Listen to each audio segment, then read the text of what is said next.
Glorificar a Deus pela vida do presbítero do Primeiro Passo. Que Deus continue abençoando a ele e toda a sua família, em nome de Jesus. Amém. Sou grato a Deus pela oportunidade de poder estar aqui com vocês, no encerramento desse semestre. Como eu sou um grande amante da escola bíblica dominical, eu acredito que seu coração já está ardendo para o próximo trimestre. Nós vamos ter um trimestre aí abençoado, voltado para o próprio ser humano, falando do ser humano, falando de tricotomia e do nosso corpo, da nossa alma e do nosso espírito, que será o próximo trimestre. Eu louvo a Deus pela vida do pastor José Gonçalves, que pela maestria do Espírito Santo ele pôde extrair as escrituras de um ensinamento tão maravilhoso como esse para os dias atuais. E a gente vê o quanto é necessário esse ensinamento para a Igreja de Cristo nos dias atuais. A gente voltar ao início da formação da igreja e entender que teve antes de nós uma igreja modelo para servir de exemplo para nós, para os dias de hoje, com vários quesitos dentro das escrituras sagradas. Então nós tivemos aí várias lições voltadas para o tema da igreja mãe de Jerusalém, uma igreja que nasceu no Pentecoste. E eu quero decorrer durante esse ensinamento aqui, irmãos, extrair para vocês algumas coisas interessantes que tem dentro desse semestre. Nós encerraremos hoje com a lição de número 13, voltada para Atos capítulo 15, que Atos capítulo 15 fala ali da reunião ministerial da igreja de Jerusalém, e que alguns chamam de concílio, mas houve uma reunião ali para combater o legalismo. Legalismo era esse, alguns judeus que queriam que a igreja ela se circuncidasse ou vivesse embaixo das ordenanças da lei, e ainda não tinha entendido a função da graça no reino de Deus. Então, a lição de número 1, irmãos, desse trimestre trouxe algo muito importante para a nossa vida, que é a formação, o início da igreja. E aí, se a gente for parar para pensar como a igreja nasceu, a igreja nasce com uma mensagem de aproximadamente 5 minutos. Você imaginou aí? A igreja nasce com uma mensagem, uma pregação de Pedro, que durou em média ali 5 minutos. E quase 3.000 pessoas se converteram a Jesus Cristo, porque a mensagem foi um endereço certo, e a mensagem, Cristo era o centro da mensagem de Pedro, e a essência da mensagem era a cruz de Cristo e a salvação mediante a cruz. Por isso o efeito da mensagem foi grande, porque Pedro centralizou Cristo no centro da mensagem. Mas hoje nós temos mensagem de quanto tempo, irmão? 1 hora de relógio, 40 minutos. E às vezes, uma boa parte delas não tem salvação de almas. As almas ouvem e vão embora. Mas nós vemos que é preciso que a mensagem seja ministrada dentro do poder e da autoridade de Deus. Então, no início da igreja, a igreja nasce com aparições sobrenaturais, que a gente chama de teofania. E como toda igreja, irmãos, nos dias de hoje, a igreja de Jerusalém, ela nasceu com uma experiência sobrenatural. Para a gente precisa entender que a maturidade da igreja vem com o passar dos anos. Se a gente perceber isso em Atos capítulo 2, versículo 2, ocorre o derramamento do Espírito Santo. E eu acho que vocês devem ter percebido que Atos capítulo 2, versículo 2, houve si um som como de um.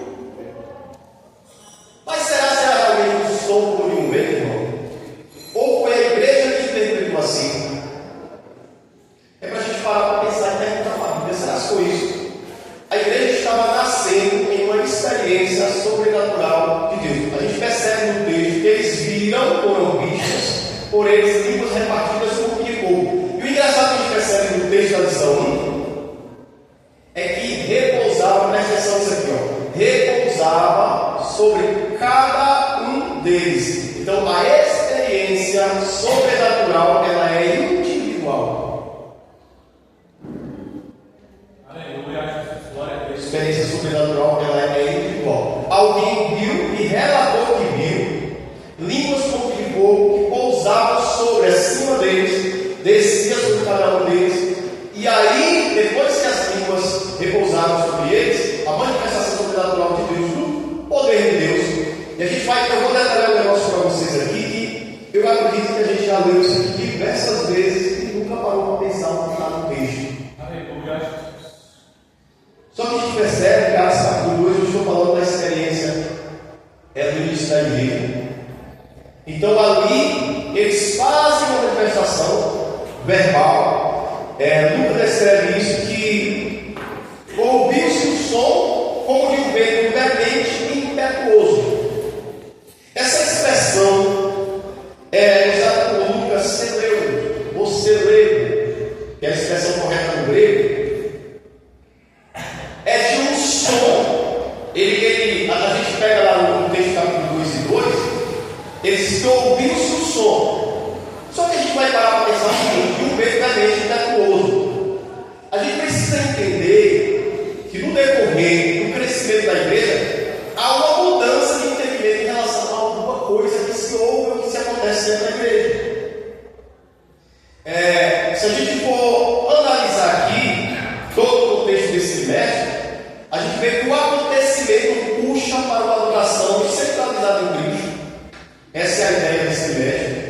Mostrar que o Pentecoste não é um mero acontecimento, mas voltar-se e que o Pentecoste traz para nós o ato de adoração genuína e verdadeira a Cristo. Não é um movimento que gera barulho, bagunça e não traz resultados. O trimestre não apresenta isso. O trimestre mostra uma manifestação de Deus espiritual que nasce em Deus, da vida do céu, por meio de Deus. Só que a igreja, irmãos, eles não tinham nem. A gente percebe aqui no capítulo 2, Lucas nos dá uma cronologia dos acontecimentos. Mas o certo é que a igreja se converte ali, por uma mensagem de Pedro de aproximadamente 5 minutos, e em seguida, no mesmo dia, antes da igreja se expandir, que ali a expansão da igreja, 120 homens ali reunidos, 120 pessoas reunidas, e acontece o derramamento do Espírito Santo, em seguida a expansão da igreja já inicia. Então você percebe que eles escutam o som como de um vento. Só que a expressão celeus, ela tem a ideia de um movimento gerado por um vento. Você vai perceber isso aqui lá na frente, que a igreja entende que aquilo que aconteceu no dia de Pentecostes não era um mero som como de um vento. A gente percebe que o pastor José Gonçalves, ele fez uma separação. Ele começa falando na lição primeira sobre o dia de Pentecostes. Só que aí ele passa a lição falando do nascimento da igreja, do início da perseguição, e aí depois ele vai colocar uma só sobre o Espírito Santo, batismo sobre o Espírito Santo. Por que, irmãos? Porque ele vai decorrer durante o trimestre sobre a experiência da igreja. E aí você vai perceber aqui agora, Atos capítulo 4, versículo 31, vamos perceber que não é o som do vento, mas de fato a falta de experiência da igreja nas coisas sobrenatural é que vai fazer eles entender depois que Pedro é preso. Pedro não é preso, irmão? Está lá na igreja, está orando por ele. Quem lê para mim Atos 4, 31 aí? E tendo eles orado, moveu-se o lugar cheio do Espírito Santo e anunciava coisa de Olha, então, agora a gente consegue perceber que o que acontece no capítulo 2 não era um mero som. Mas o que aconteceu? Olha mais ou menos. Moveu-se o... Aí a palavra que Lucas usa aí é a palavra celeus. O movimento de um vento que estremece o lugar onde as pessoas estão reunidas. Agora a igreja entende que não é o som como de um vento. E naquele dia houve falta de maturidade para entender que ali não era um mero som como de um vento. Aí a gente vai pegar a palavra celeus e a palavra ios. Quando a gente pegar a palavra ios, a gente vai mais para o profundo. Porque é o sopro de alguém sobre um determinado lugar. Então o que é que acontece em Atos capítulo 2 e Atos capítulo 4, 31? É Deus soprando o seu poder sobre a igreja. Aleluia. Porque Deus é a expressão de um sopro de alguém, que esse sopro é tão forte que movimenta o lugar onde as pessoas estão reunidas.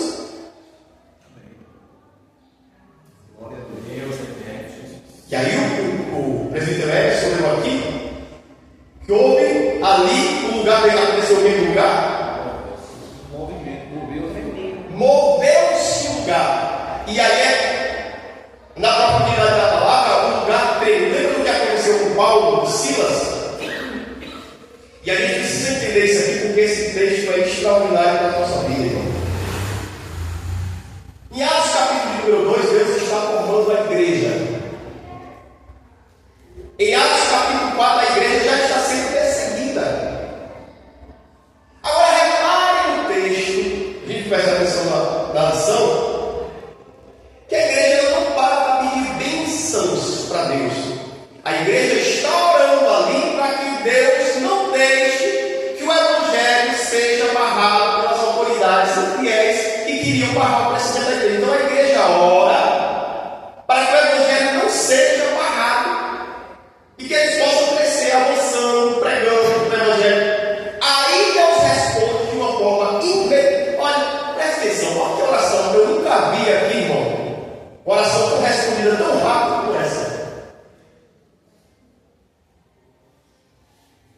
Porque eles usam a palavra parésia. Eles, Deus, nós precisamos pregar o evangelho com ousadia.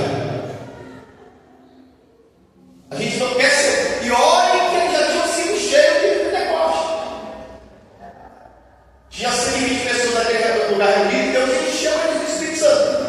Mas aqui, quando eles veem, eles ouvem e percebem, tem percepção de que a oposição do mundo estava tentando barrar a igreja, porque eles disseram: espera aí, a gente vai conversar com Deus sobre isso. E Deus responde para esse Deus. A gente percebe que essa palavra veemente, estou veemente. E a gente vai pegar na profundidade do texto. Deus está dizendo para a igreja: ninguém vai conseguir parar o que eu comecei. Glória a Deus. Veemente é uma forma de Deus dizer assim: ó, vocês foram chamados, vocês estão preocupados, vocês estão orando a mim, mas se está em vocês com o Espírito Santo, ninguém vai conseguir barrar a ação da igreja. Porque quando a gente vai buscar um pouquinho mais na profundidade do texto, a palavra celeus, que é para veemente, né? Ou o movimento de um vento forte que movimenta o lugar,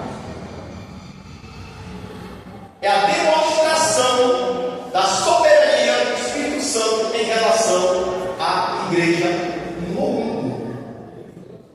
Aí a gente às vezes fica preocupado achando que Deus vai parar. Não vai parar a igreja, não vai para, irmão. A resposta de Deus imediata dizendo para a igreja: ninguém vai conseguir parar aquilo que eu comecei. Aí a gente tem no texto de Atos dos Apóstolos, a gente encontra alguém que era fariseu, e se eu conseguir parar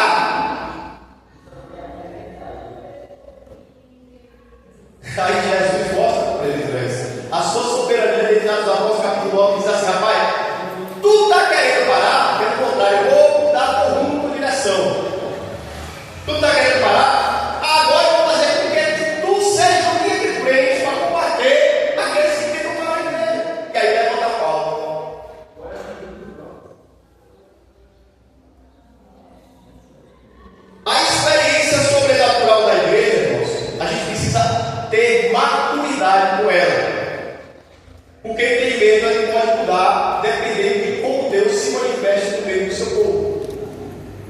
Então, Atos capítulo 2, eles entendiam que era o sopro de um vento. Atos capítulo número 4, eles entendem que já não é mais o sopro de um vento, mas sim o próprio vento soprando sobre os três.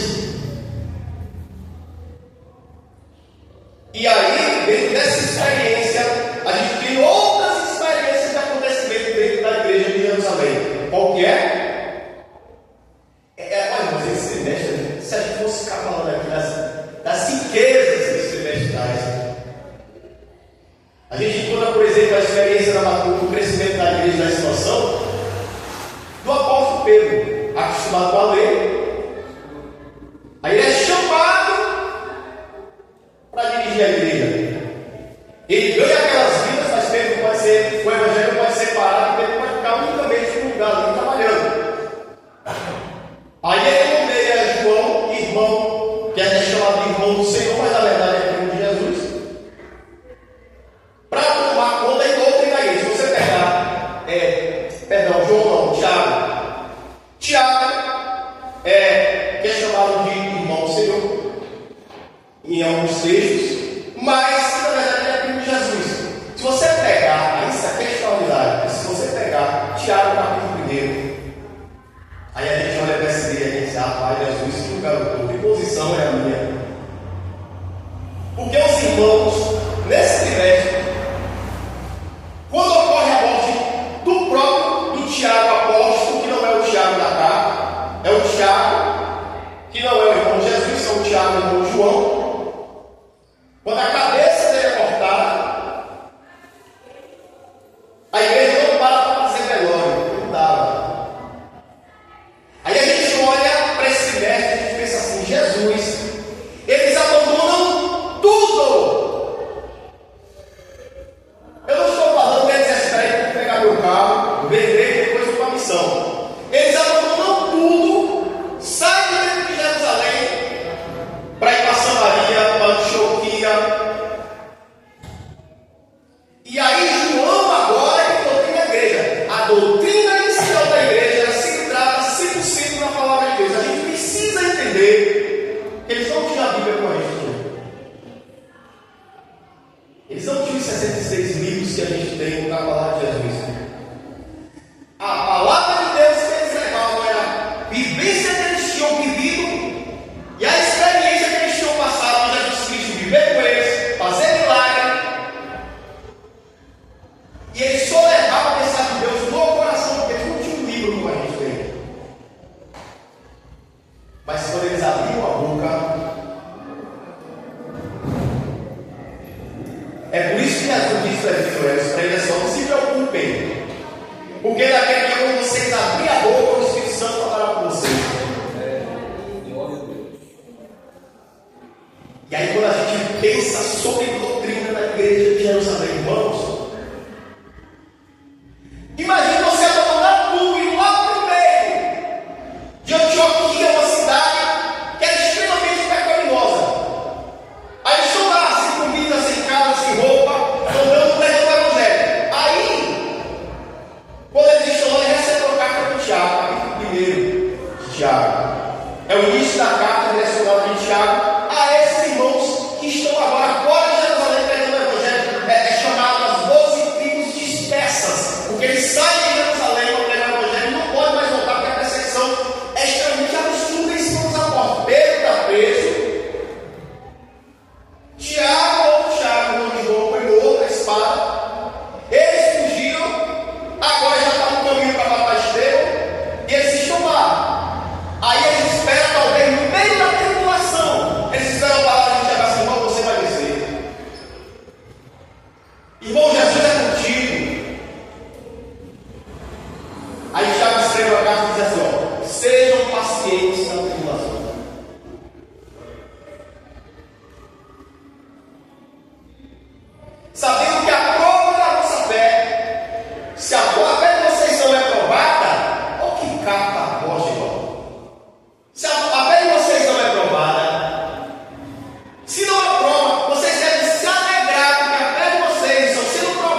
Aleluias. Glória a Deus. Louvado seja o nome de Arabá, que mandarabás.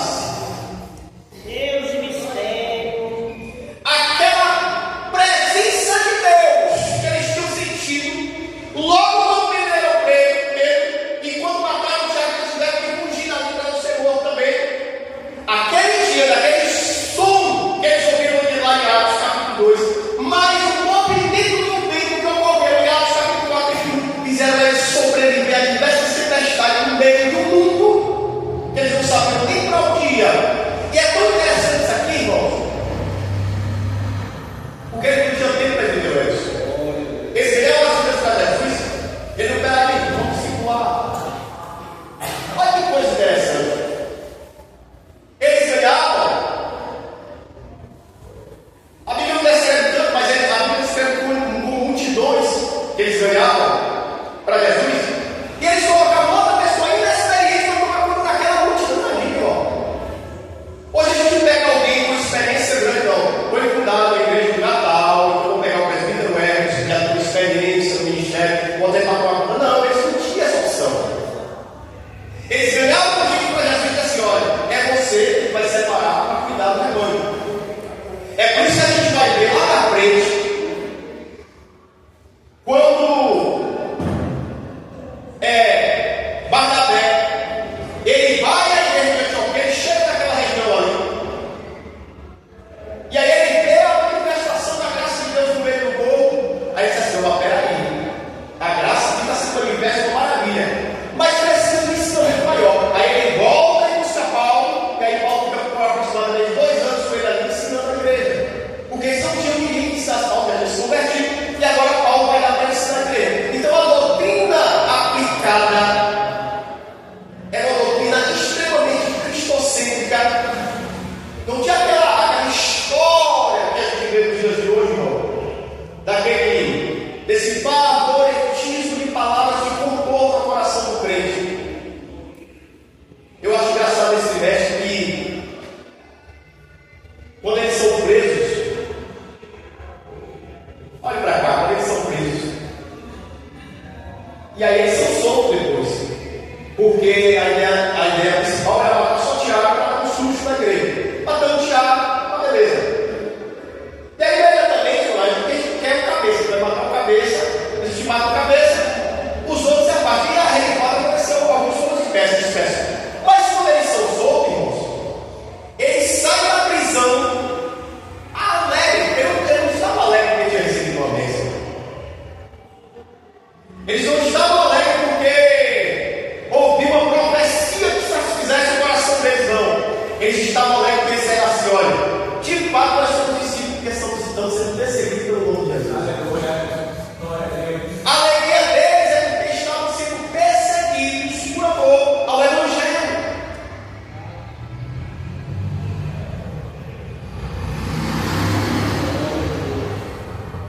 A doutrina aplicada por Tiago, irmão, incentiva os irmãos a viver na fé no meio da perseguição. E aí imagine, presbítero Edson, você ter deixado o braço, deixado com a família, deixado todo mundo, apesar de alguns foram com a família, porque a família completa que evangelizava. E aí, no meio da perseguição, Tiago dá um puxão de orelha em relação ao pecado. Rapaz, eu estou aqui já sofrendo por uma coisa, ainda vem falar de pecado, rapaz. Mas diz que eles, por causa da união coinonia que eles tinham, eles prosseguiam pregando o Evangelho e ganhando multidões para o reino de Deus. A experiência sobrenatural fez uma coisa extraordinária na vida dele. Qual foi, irmão? Pedro achava que só ele tinha direito a salvar. Só ele, o judeu, ninguém mais merece. Aí eu vou te dizer uma palavra nessa manhã para você sair daqui entendendo um pouquinho mais quem é Deus. Aí Deus aparece para Cornélio, manifesta a satisfação que ele tem com o comportamento de Cornélio, mas ele diz assim, eu preciso que tu envie alguém lá, jovem,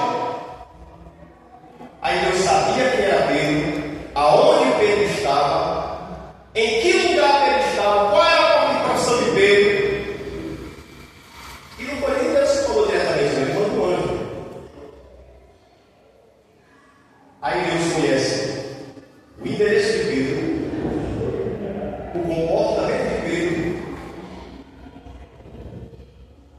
Desce a jovem, vai lá na casa de um curtidor de couro, chamado Simão. Quem é que está lá? Ele está lá.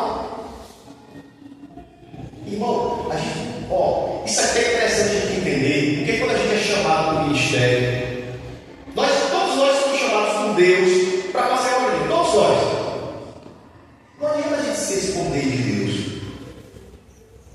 porque Deus ele sabe exatamente quem somos nós, o que nós fazemos, aonde estamos, qual é o teu chamado, qual é a tua missão, qual é a tua responsabilidade. Ele sabe, irmão.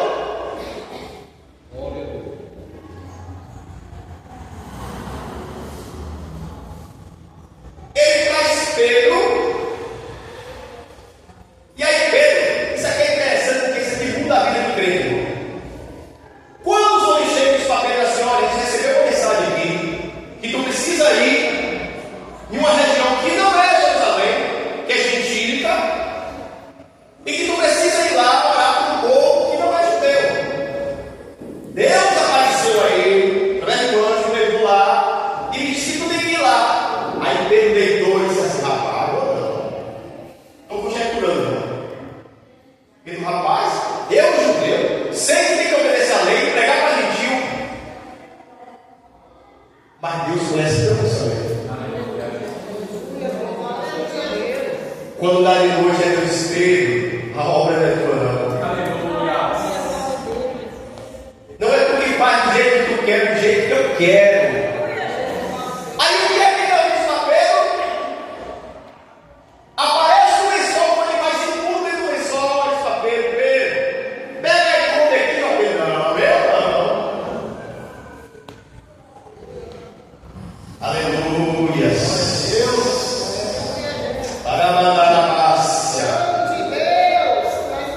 O evangelho não é do jeito que a gente quer, o que a gente pensa, irmão. É do jeito que Deus quer, do jeito que Deus pensa, do jeito que Ele determina, do jeito que Ele escolhe. Ai, que potência! E aí Deus diz para Pedro, daí compensação, Senhor, meu, são animais impuros. Aí Deus diz assim, como tu pode chamar ele por aquilo que eu mesmo abençoei?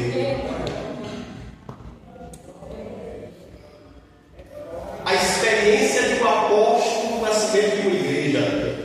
Aí é que ele entende que quando ele chega na casa de Cornélio, que ele começa a falar de Jesus, aí a gente sabe que quebra a protocolo, se quebra. Aleluia. Vou pensar, Glória a Deus. isso aqui quebra a protocolo.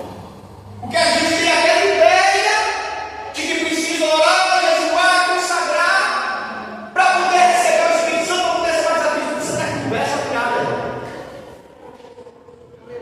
Quando Pedro chega na terra gentílica, na casa de Cornélio, isso aqui é a Bíblia.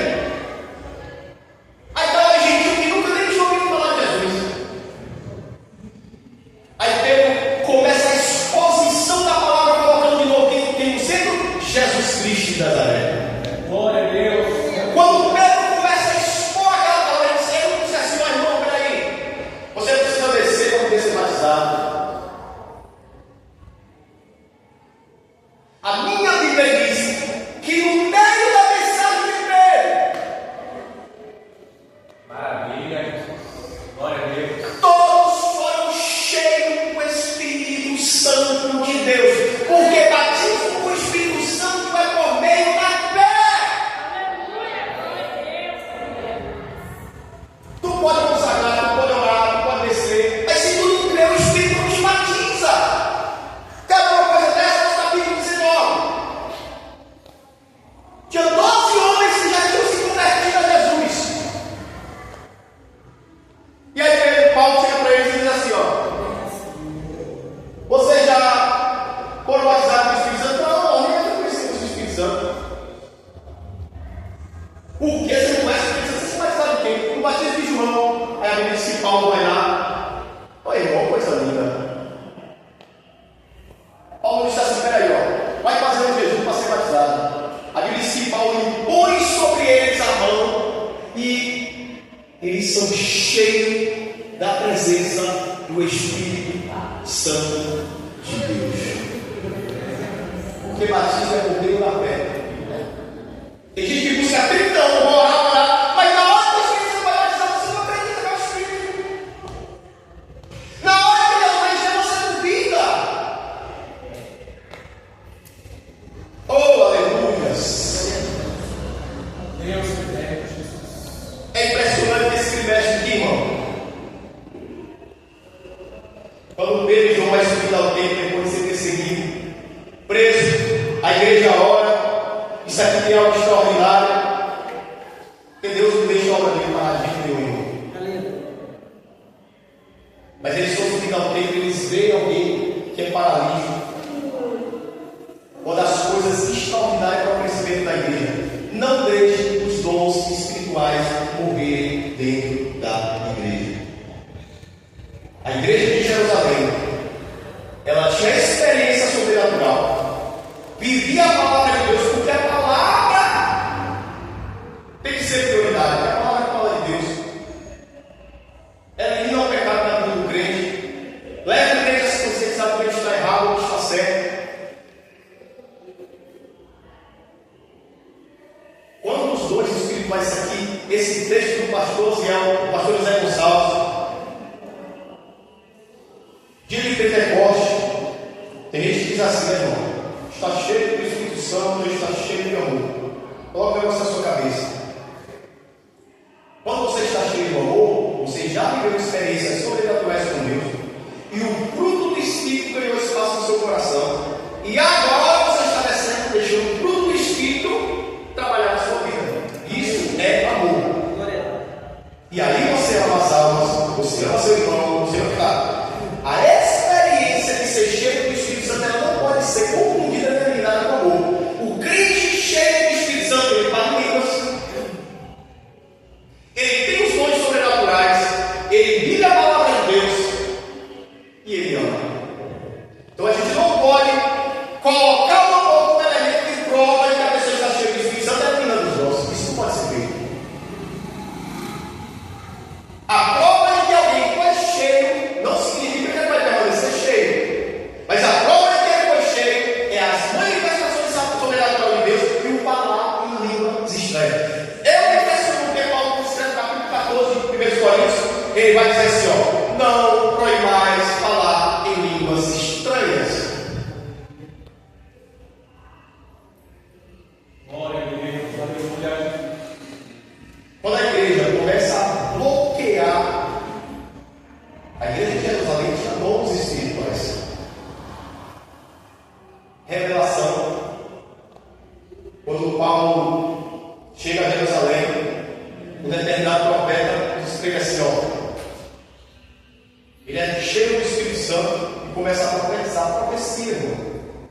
Ele diz assim, ó: Deus está me revelando que vai vir uma coisa muito grande sobre o mundo inteiro. E acontece.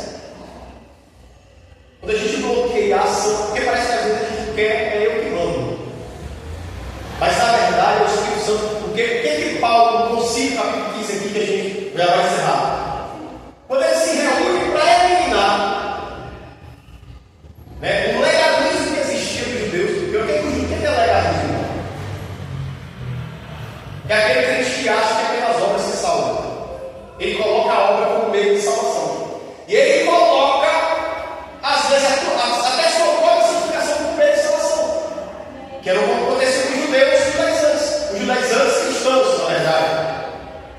Se a igreja de Jerusalém não se circuncidasse, e a igreja de Jerusalém não obedecesse à lei, colocando a lei, legalismo bem de lei, colocando a lei como meio de salvação. Aí quando o concílio se junta, os apóstolos se juntam, aí com o Tiago,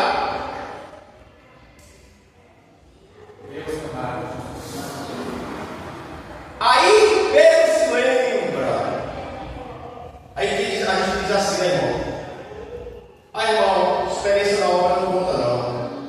Conta sim. Porque para Pedro no capítulo 15 defender, Pedro no capítulo 15, quando os judeus acusaram ele de levar o evangelho aos gentios e de que ele deveria se submeter ao legalismo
É legalíssimo, irmãos.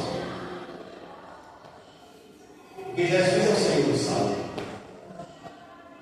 E aí o capítulo 15 se encerra, que eu tenho o microfone,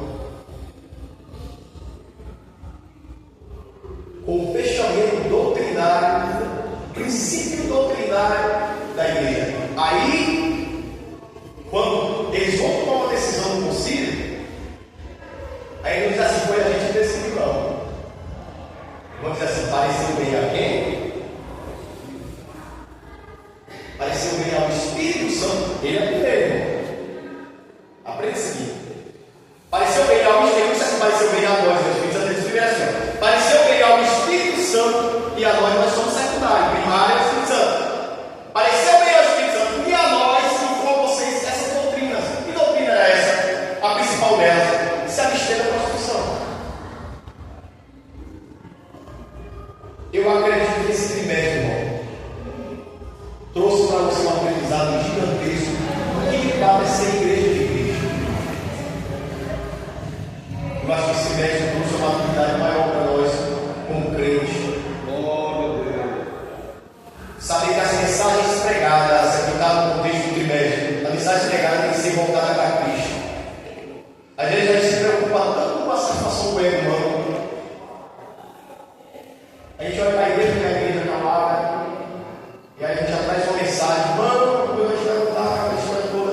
Mas o evangelho, ele é diferente daquilo que a gente muitas vezes pensa. Imagina, irmão, se a igreja para fazer o velório de Tiago. Enquanto os discípulos estavam, outra coisa interessante nesse trimestre, os novos convertidos, que Deus se convertiu, todo mundo se dispersou. Mas não se dispersaram para sair falando da igreja, não. Eles se dispersaram para sair pregando o evangelho. Mas os discípulos, linha de frente, a gente morre aqui, não sabe. Pode matar a gente em Jerusalém, mas a gente não sai daqui. Pedro foi preso, amarrado. Aí é Jeová do céu dessa terra. Eu vou mostrar para vocês que é o dono da igreja. Eita, Jesus. Aleluia. A Bíblia diz para eles que Pedro estava preso no tronco, né? Aí você já deixa a coisa que Pedro estava numa condição muito ruim no lugar onde ele estava. Mas aí Pedro do céu diz assim: Pedro, peraí, vou mandar um anjo lá. E o que me chama a atenção é que quando o anjo chega no lugar onde Pedro estava preso, ele toca em Pedro e diz assim: pega a tua capa, se levanta. Aí Pedro achou que era uma alta experiência maravilhosa, o crescimento da expansão da igreja. Aí ele disse assim: eu peguei minha capa, saí com o anjo, e aí se portão do presídio, uma coisa extraordinária. Eles não chegaram lá e o anjo foi lá e abriu o portão. Ele disse: antes que nós chegássemos no portão. Aleluia. Deus eterno. É isso, irmão. Não tinha nem eletricidade, essa porta foi aberta automaticamente. E aí, se você pensa que parou com isso, a gente vê Paulo lá. Olha que interessante, isso aqui é extraordinário para a nossa vida. Porque a igreja adorava. Era uma igreja adoradora. Os apóstolos ensinaram assim. E aí, quando Paulo e Silas está lá, ele estava lá, ele apanhou, estava amarrado, ele estava esperando a promessa de vir, e a igreja estava orando para que Pedro fosse solto. E aí Deus mandou um anjo. Mas quando Paulo e Silas, o negócio é diferente. A experiência sobrenatural de Paulo e Silas é extremamente diferente. Eles estão presos da mesma forma, amarrados também. Tinham levado 40 chibatadas cada um. 39 na verdade. E aí Deus disse assim: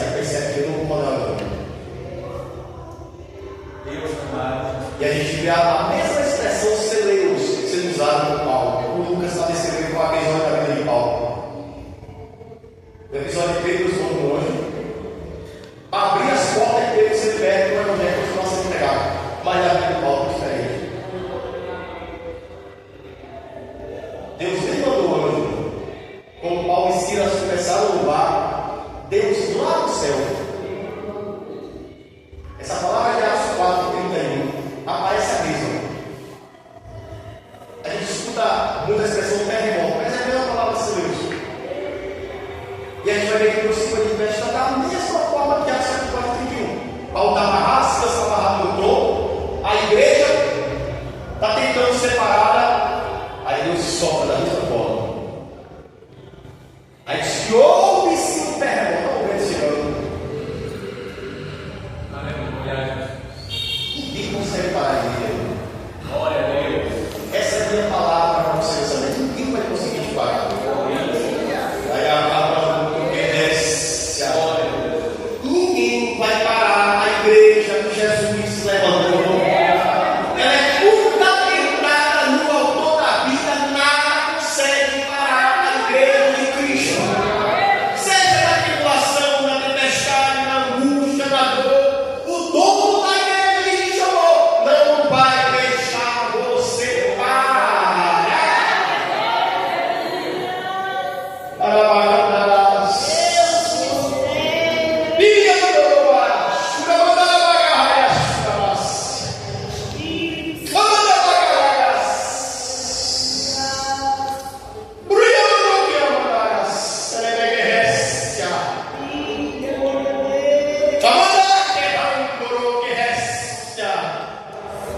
Jesus está nessa manhã para te fortalecer e dizer: você não vai parar.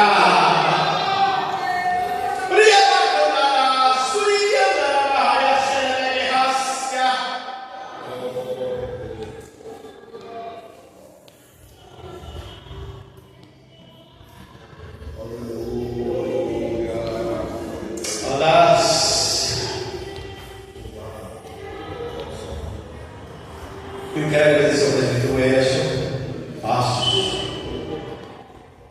Irmãos, eu vou estar devolvendo o programa para o presbítero Edson. Eu vou estar indo no Belo Horizonte do Sul.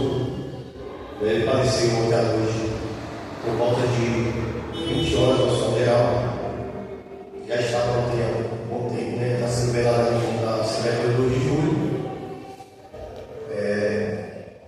Eu quero agradecer ao presbítero Edson pela oportunidade, pelo irmão Carlos, que nos conseguiu também poder trazer essa palavra nessa manhã para a igreja. Como Deus convidar você para participar do próximo trimestre, vai ajudar muito o crente a entender de fato quem é ele. Eu aprendi uma coisa muito linda com Deus nesses últimos anos, o que as experiências com Deus se transformam por meio da sua palavra. Eu estava viajando para alguém que minha mãe faleceu. Aí eu estava em São Paulo. E quando eu cheguei, estava a igreja inteira chorando, todo mundo gostava dela. E eles se admiraram porque eu não chorei. Ontem também eu conversei com o meu sogro lá no hospital. E a família não queria ver a forma como ele estava sendo. Eu estava, sai feio. Olha, você não sai bonitinho. Eu estava lá uma condição bem feia, você bota aquela capona dele. Aí a mulherada que abre o zíper da capa para a gente ver. Mas eu aprendi com Deus, irmãos, que a nossa vida aqui é passageira. Eu quero encerrar essa mensagem desse trimestre, dessa manhã. Você foi criado por Deus, levantado para adorar a Deus. Nossa única finalidade aqui da terra, se grava isso na sua mente. Nossa única finalidade aqui da terra é glorificar a Deus. É a única. Eu estava passando na rua, se vendo, um monte de gente chegando do céu, mostrando o corpo, né? O corpo molhado, história toda. E a gente não é nada. A gente foi criado no pó, você vai ver no próximo verso, você foi criado no barro. Deus colocou seu corpo sobre a nossa vida, colocando em nós a sua vida, na verdade, unicamente para que Deus fosse instrumento da adoração. Deus foi isso. Da mesma forma que eu sou, que era humilde, sou pobre, estava ali jogado no Hospital Geral, sem uma marca, sem ninguém, porque a sala estava vazia, só ele, já era quase 1 hora da manhã. Ele estava lá em cima de uma máquina, porque o vigilante aqui atrás tem vários corpos lá dentro, então o vigilante separa pela ficha, e traz só ele, eu cheguei, o cara da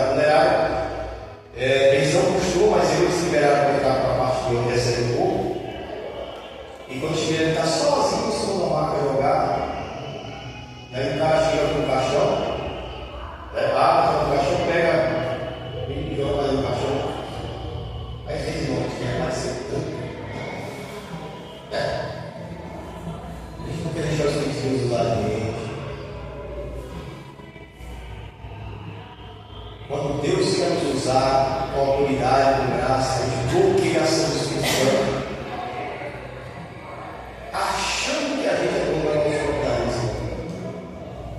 E quando Deus está no céu olhando para a gente, dizendo assim: rapaz, tu é bom, deixa eu te usar. Eu estou sentindo uma graça aqui. Oh, que ramando, que récia. A gente chega no congresso com uma roupa, senta nas melhores cadeiras, nem da parte do irmão que está do lado, mas nós somos criados para adorar a Deus. A tua vida aqui na terra foi criada para ser um adorador, aleluia. Valorize o tempo que o Espírito de Deus te deu.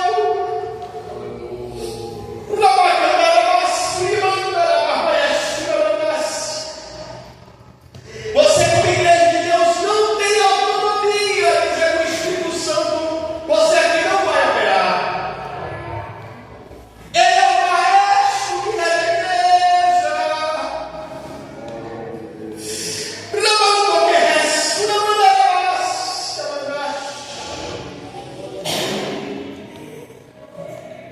valorize que Ele te escolheu. Valorize que Ele te chamou com vaso no meio de milhões de pessoas. Você foi escolhido como instrumento para ser. Eu acho lindo que Paulo escreve em 1 Coríntios capítulo 4, versículo 7. Porque Paulo diz assim: como vaso de barro, nós como vaso de barro. Ele nos escolheu como vaso de barro, mas como vaso de barro, Ele coloca dentro de nós o mais precioso ouro, o mais precioso que é a sua glória dentro de nós, para que nós, como vaso de barro, seja instrumento vivo na obra de Deus.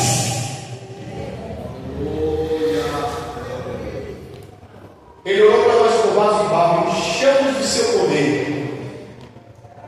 para que nós pudéssemos ser instrumento vivo, para que quando é uma coisa extraordinária, irmãos. Porque a igreja de Jerusalém, irmão Carlos, ela tinha sensibilidade no ouvido, para ouvir discernimento. Na primeira experiência, ela ouviu que era o sopro de um vento, na segunda já era o vento. O ouvido era sensível à voz de Deus, e a sua mente era aberta para entender as coisas sobrenaturais de Deus. E era assim que a igreja crescia, se fortalecia, e a graça de Deus estava com os crentes do Novo Testamento.